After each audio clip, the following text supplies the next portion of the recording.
Mwari. Manzwi echiverengo 2 Peter chapter 3 verse 18 na Joshua chapter 1 verse 11.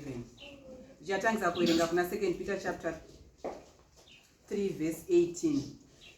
Asi zvino imi rambai muchikura munyasha noruzivo ratenzi wedu nomuponesi Jesu Kristu, iye ngaakudzwe kubvira zvino kusvikira rini narini. Amen. Toenda kuna Joshua chapter 1 verse 11. Pindai napakati pemisasa mutaurire vanhu kuti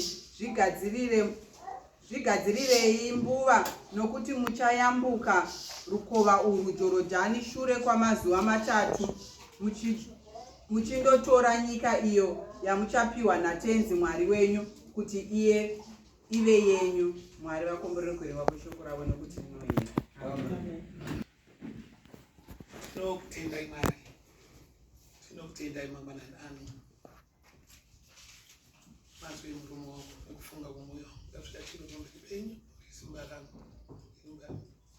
Amen. Dai nditendewo Mwari mumangwanani ano neshoko randakatanga naro musi wa5 ndiri kutaura nhau yefellowship. Taverenga kuna Acts. Jesu vasishipo pakati pevadzidzi. Vadzidzi vakatanga kusangana vachinamata pamwe chete, vachigovana pamwe chete. Ndadisa kutaura nenhau iri kuna Joshua. Ndiri kubvunza kuti what is to grow in grace and in the knowledge of Jesus Christ our Savior. Munhu kukura munyasha nemukuziva Mwari. Ndoda kufamba nemusoro wenyaya unoti access to grace, free gift from God. Access to grace, free gift from God. Grace chipo chinobva kuna Mwari kune avo vane kutenda muna Jesu Kristu. Kune avo vanoti kana vatenda vanorarama in the new covenant. Hallelujah. Hallelujah. The covenant that gives us the life, the teachings, the death, and the resurrection of Christ. Hallelujah. So, ndangandiri kutarisa kuti kukura kuna munhu ada kuziva kuti he or she has a task before.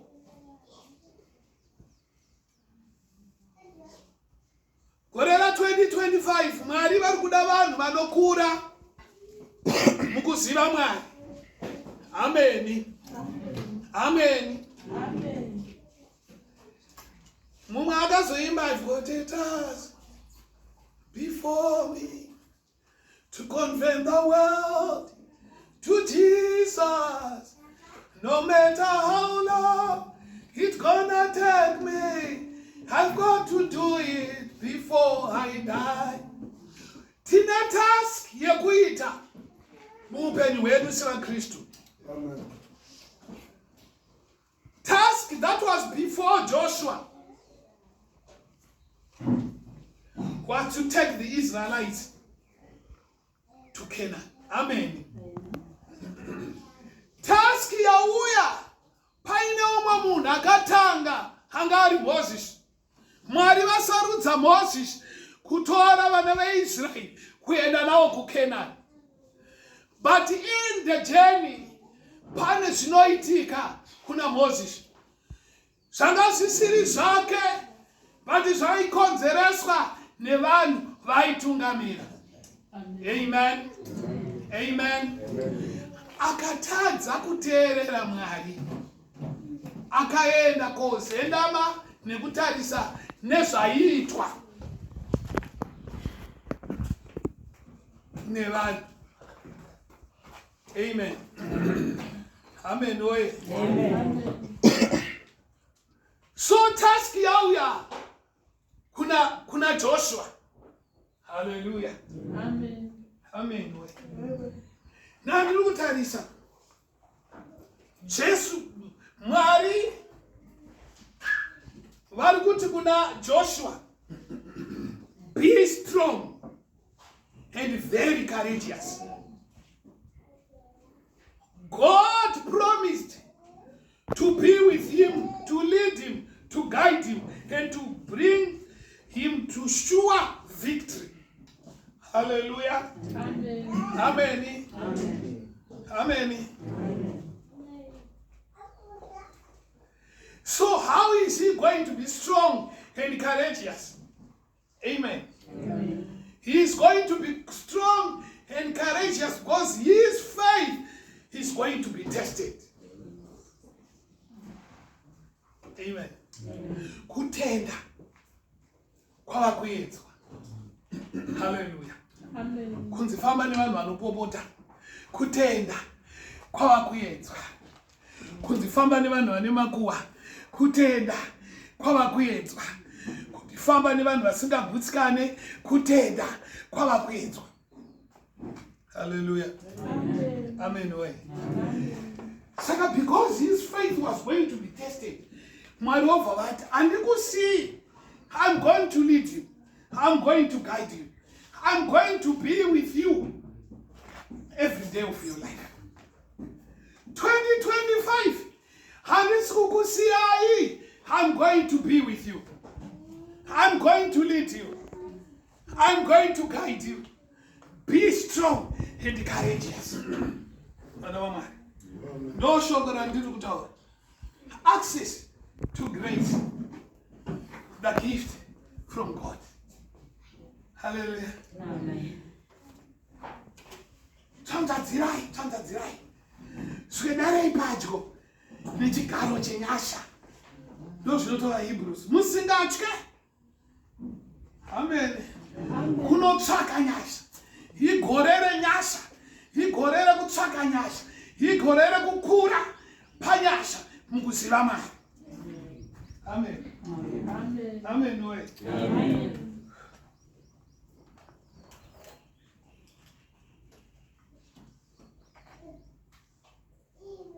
You are going to face challenges in 2020. Amen. Every day in the years to come. Hazvina kuti patatopinda 25 zvanika. Hallelujah. Kune zvirimo muna 25. Amen. Kune zvirimo zvichatesta your faith. Kune zvirimo zvichazungunudza faith yako.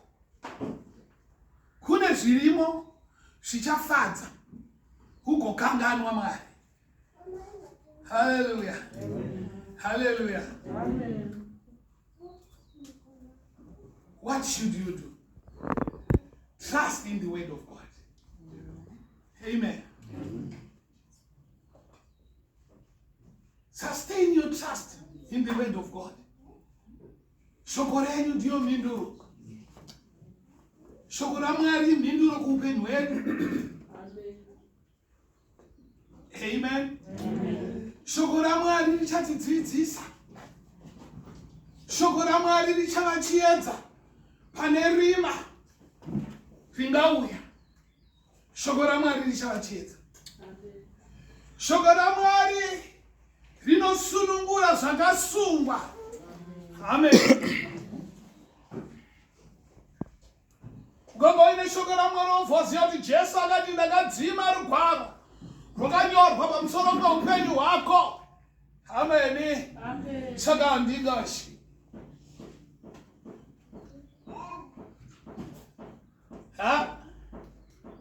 Hapana chandingachi. Hapana chandingavhunduka.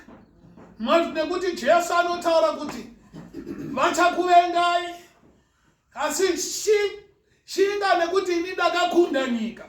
So there is victory in Jesus Christ.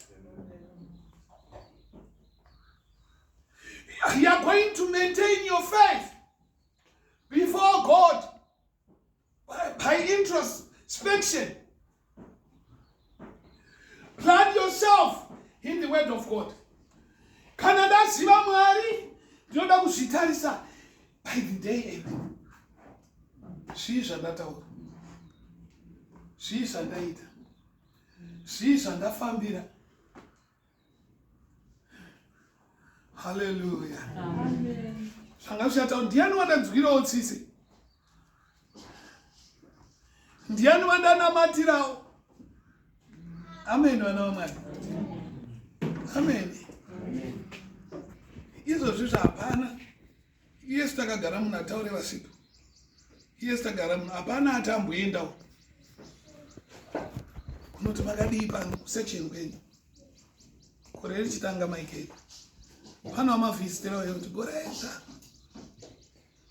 arisei pano mobva kubasa muenda kumba kwenyu kubasa zuva kana musiri kubasa bhizi pamba penyu nhasi kusande kuchechi modzokera. Hallelujah. Why positobirwa newakai? Because I know there is power when you do that. Amen. Taitoziva kuti Christmas isu nguva takakura taitoziva kuti Christmas munhu anobuda mumba make, happy Christmas, happy Christmas, happy Christmas. Zvonzi oyo bhodhoro munwe, oyo mabhisikitsi aya, tabika zvichoma kani uyai mungodyawo. Hallelujah. But rudo iroro rwakatorwa newakaipa. Amen. Watorwa vanhu vatisina chidaka-daka chekutaura vese vanosangana musupermarket, vanodadirana musupermarket ivo vachida kutenga kasoroti. Hello. Kurisai kumba kuri raiti. Ndikumhanya-mhanya.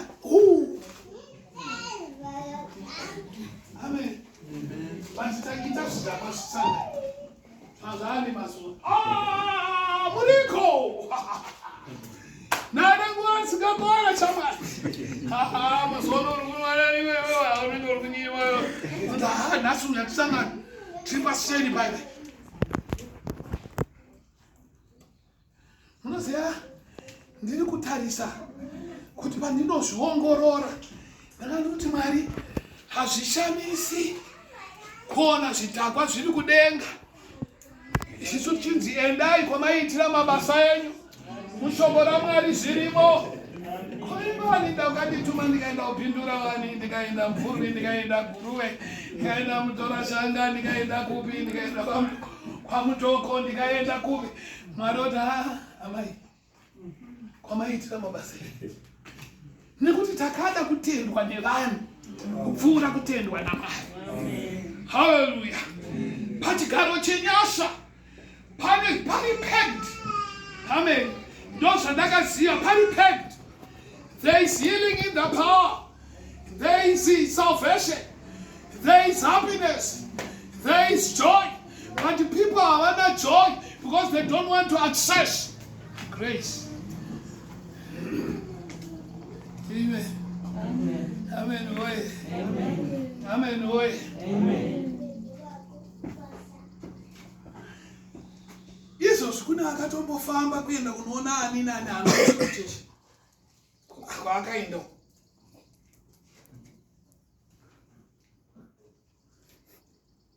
Imwe sitting yandiri kufunga kuti iyoyo haina ndina yekanga ndina ndekuva nechikwereti naMwari chekuenda kuimba yaMwari kovanamata.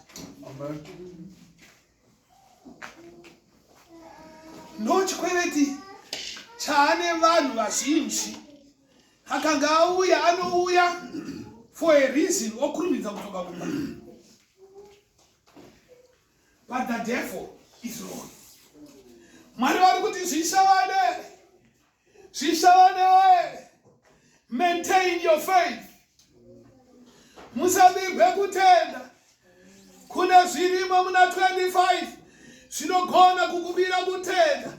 Kuna zvirimo zvinorwadza zvichakukanganisa kutenda kwako. Pauro anotaura kuti ndarwa kukurwa kwakanaka, ndachengeta kutenda. Faith is the fuel of of perseverance. Faith is the fuel of perseverance. Mota ikasanwa fuel hakuna kwa nini. Inoramba yakamira utoti yakamira. You don't go anything. So kutenda ngakuvepo. Inotenda kuna Mwari. Baba ne masimba edu. Musi kwedenga nepasi. Nekuna Jesu Kristo. Mwana wake wakabarwa ega tenzi wedu wakanambwa nemweya mutsvene kutenda ndozvandotenda. Munoziva kuti I've learned kuti pasocial media kuna vanhu vakatenda zvinhu zvinobuda pasocial media zvikavarasisa. Do you know? Vanhu vakatobirwa nemari nezvii because vanotenda kuzvinhu zvavasingaoni, zvavasina chokwadi nazvo. But Mwari vane zvokwadi. I'm the way, the truth, and the life. Obey his commands and believe the Lord's precious promises. He promises, hallelujah. He promises us. Deuteronomy 31 verse 18 of it, I will go before you. Amen. I will go before you. Musati maenda kwamuruda kuenda Mwari anenge awako.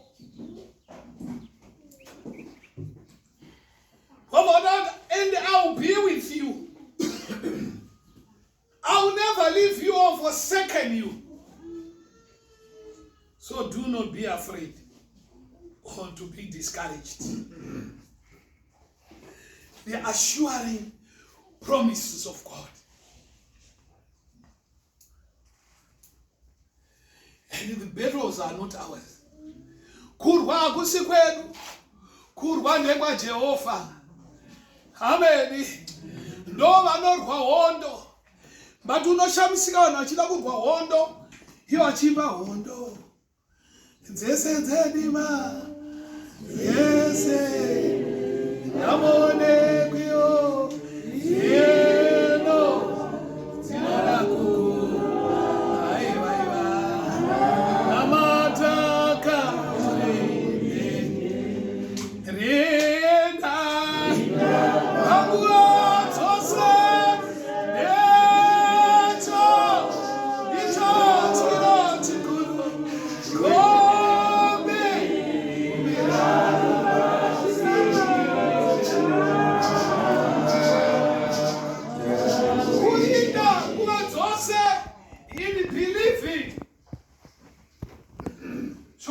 To believe and you shall live.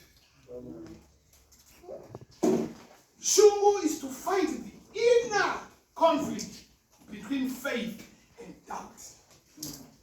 Fight the inner conflict between faith and doubt. You don't want to doubt your God. So keep on fighting the inner conflict of your faith.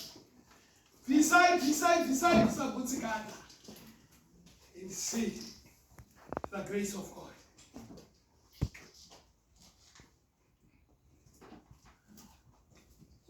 Vana vaIsraeri vanga vaine nemarudzi avanga vaakunorwa navo.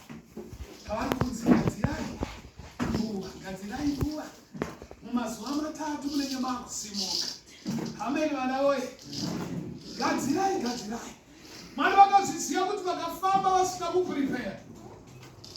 They were going to complain. Because they were a complaining nation. We are going to fight spiritual battles, which requires spiritual armor.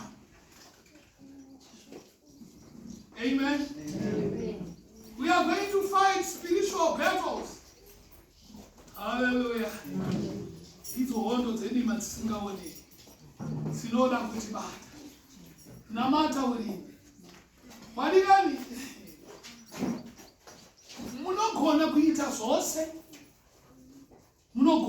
zvose. Asi kune muvengi ari diablo.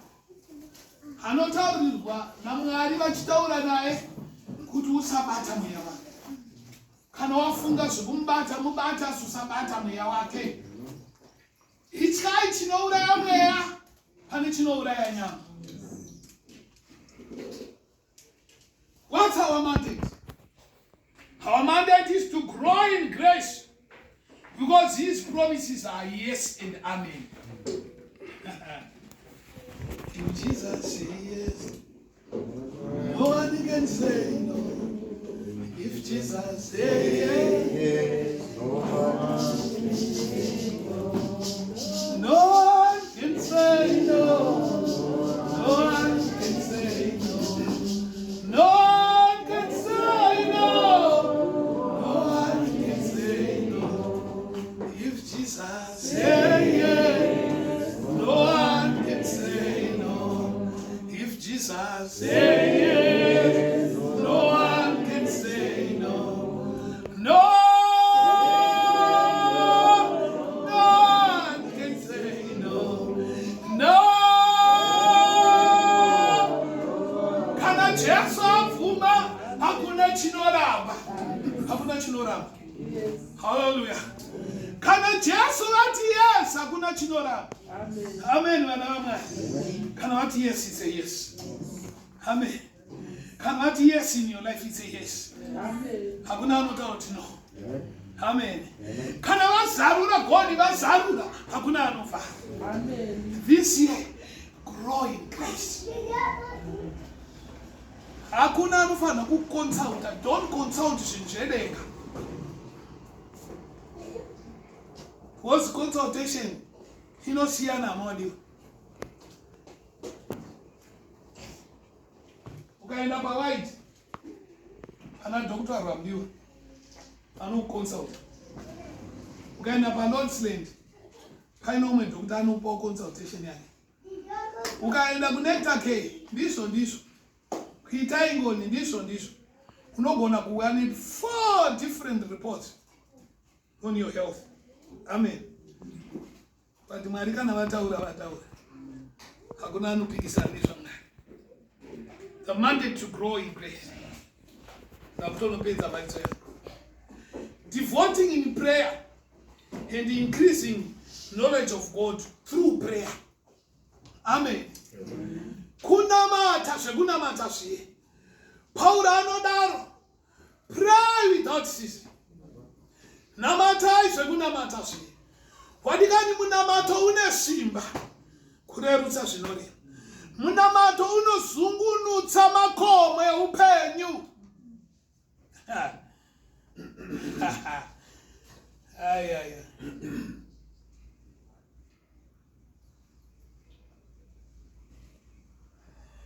Kune mhiko dzinotaurwa so.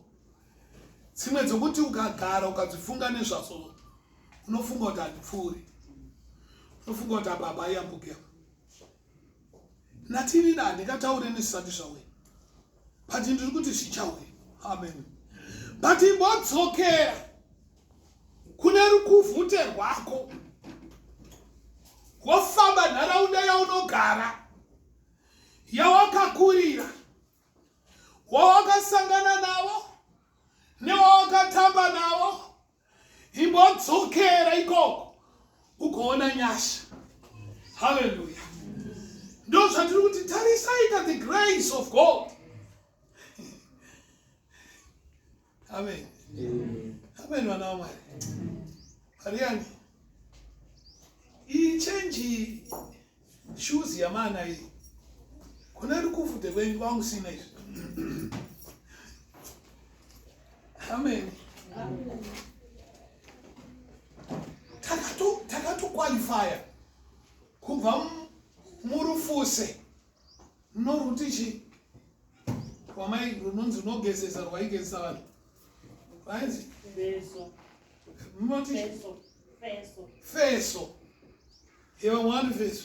Ava rutozitaura ivava vakageza nefesa. Vakaqualify. Vakatanga kugeza nesipo yemavara. Vanoiziva here tivaone bhaa resipo remavara. Magwini.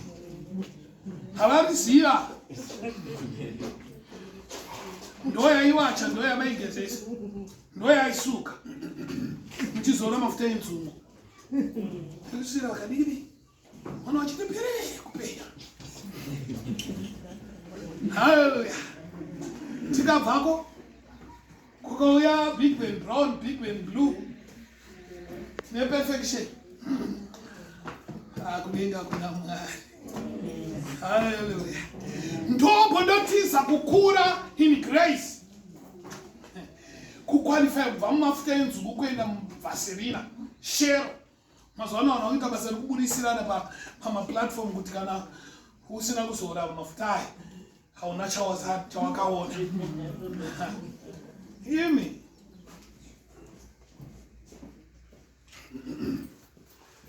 ndiwanati kudenga kwakanaka kupinda pasi pano kuonesi wedu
grow in grace by prayer in the knowledge of Christ. Siya isinoda Jesu anoda rudo, Jesu anoda kunyarara, Jesu anoda vanomunamata, Jesu anoda vanofambira vamwe, Jesu anoda vanoshanda muchechi, Jesu anoda kudenga kwakanaka kupinda pasi pano kuonesi wedu vanogara iyo ari kuti daidzire Yesu tizogadzirira kena nzvimbo yakanaka yakakwana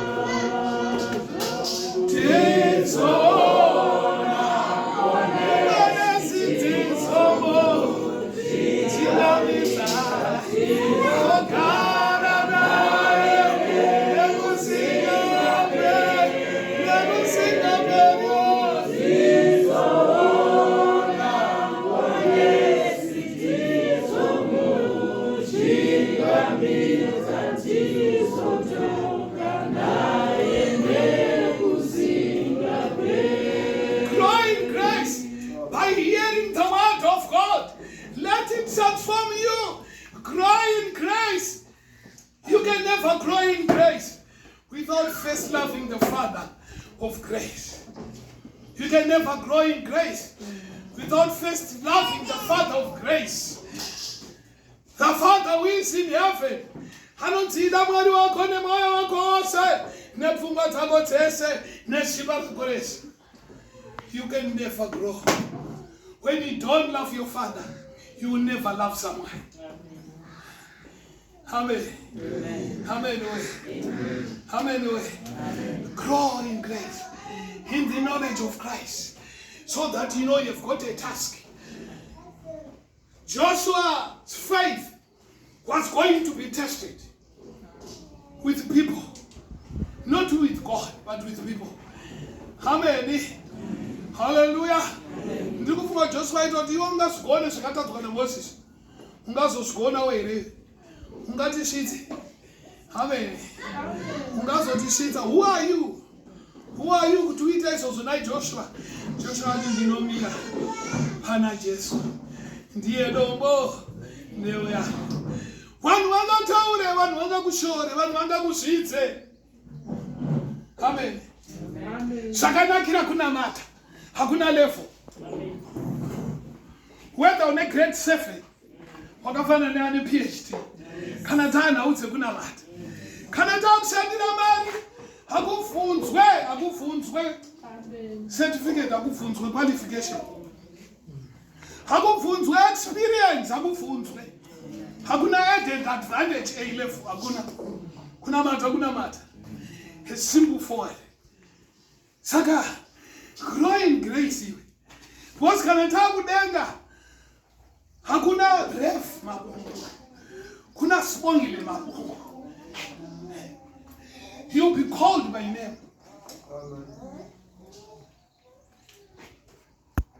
Saka, don't waste time. Don't waste time. The time is now. Okay, the time is now. Don't worry about the environment. Don't worry about the situation. Kunamata mwari. Nekuti Isaiah 60 verse 22 of the Lord. When the time is right, not the headmaster, not the principal, not the CEO, not the businessman, not the matron of the hospital, but I, the Lord, will make it happen. So no shishikana naso when the time is right. I, the Lord. Mari ngawatitira zvakanaka. Mari ngawatikombore. Bvisai. Chitaire. Kuti mugoona nyasha. Take out of your attitude and see the grace of God. Mune nyasha. Mune nyasha. Maigona yenyu. Kutamba magitare. Poker. Mune nyasha. Mune nyasha. Mune nyasha dzakatodyarwa kare. Dzinoda kuonekwa. Mune nyasha dzinoda kuonekwa mede. Mune nyasha. Kuna wamakatodzidza nawo. Pamwe vana 8 ari pamusha. Ari kungokwira nekudzika. Pane vanoshanda navamabungu. Komana wacho akapasa A11. Ari kuita zvokuveza navana vabunga. Baba namai vakaramba vari fomba. Mukuveza imo makatora umwe munin'ina.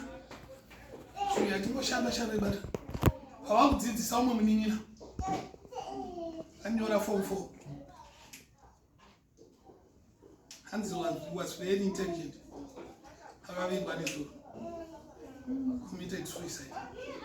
Yoma risotse. Pamwe akatouya ipapa pachataura kuti anenge akapasa.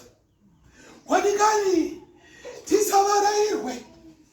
Musafunga kuti dzenyu we are bored. Tiri boys zvakaringana. Tikaenda tikadzoka. Tikadya tikamuka tikarara. Tikatowacha nematufa akanaka. Kurai munyasha nekuerenga soko raMwari. Kurai munyasha nekunamata. Muchinamata zuva nezuva. Muchiitya namati introspection. Mati. Motarisa kwamakabva. Motarisa masiblings. Motarisa dzinza rekwenyu. Mukati namati. Motarisa neshamwari dzenyu. Moona kwadziri nekwawawe. Moona nyasha. Zita raBaba. Riri Mwana Riri Mweya.